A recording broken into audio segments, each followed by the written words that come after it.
Book title: Convenience Store Woman, ISBN -13-9781846,276,835. Author: Sayaka Murata. Translated by Ginny Tapley. Take Mori. Publisher: Granta. Guideline price: £12.99. Arashima say. The stock greeting to customers in Japanese convenience stores won't be familiar to most Irish readers, but by the end of Sayaka Murata's engaging debut novel we are so immersed in narrator Keiko Furukawa's world we might expect to hear it in our local spa.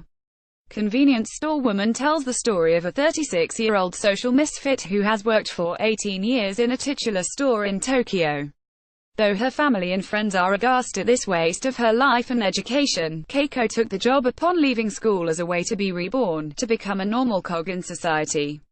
Murata writes with a deadpan humor in early scenes that have much fun depicting Keiko the outsider. As a young child in a playground when all the other children are terrified by a dead bird, Keiko runs to her mother with a very public suggestion: "Let's eat it."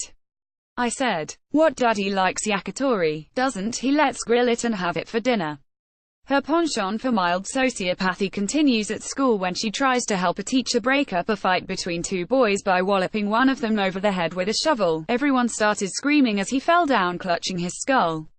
Keiko's rebirth as a convenience store worker gives her structure and rules to follow, a blueprint for life. She literally learns the language of her new tribe by imitating the speech patterns of her matronly supervisor Mrs. Izumi, or the hip-till assistant Sugawara, to great comic effect. Crucially, Keiko's job gives her a function in society, the importance of which is highlighted in later chapters when she no longer works and suddenly finds little reason to get out of bed. Mark's theories on work and alienation are beneath the surface of Keiko's story, though the novel is never preachy on its themes. Instead, Murata uses her oddball narrator to deliver quips at an impressive rate about so-called normal social behavior. Such a device is not new in contemporary fiction. Recent successes include Gail Honeyman's Costa-winning Eleanor Oliphant is Completely Fine, Paula Kokoza's How to Be Human, and Patty Yumi Cottrell's Sorry to Disturb the Peace. They all work in similar ways, by placing misfit narrators in absurd circumstances to highlight wider inequalities and hypocrisies in the modern world.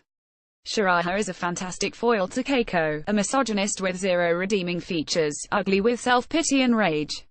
As an outstanding store worker, Keiko believes she is a functioning member of society, but the joke, of course, is that society is never happy. Her family and friends continually prod at her about her lowly position and lack of a husband. Excruciating coffee morning scenes with female acquaintances are of tribal politics, one-upmanship and barbed advice.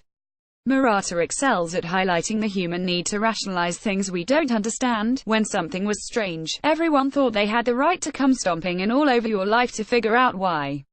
A friend's husband offers Keiko some unsolicited advice: "That's right, why don't you just find someone? It doesn't really matter who it is, after all. Women have it easy in that sense. It'd be disastrous if you were a man, though." More comedy ensures when Keiko takes his advice to heart, coming to an arrangement with a lazy-ist co-worker that will make her appear normal.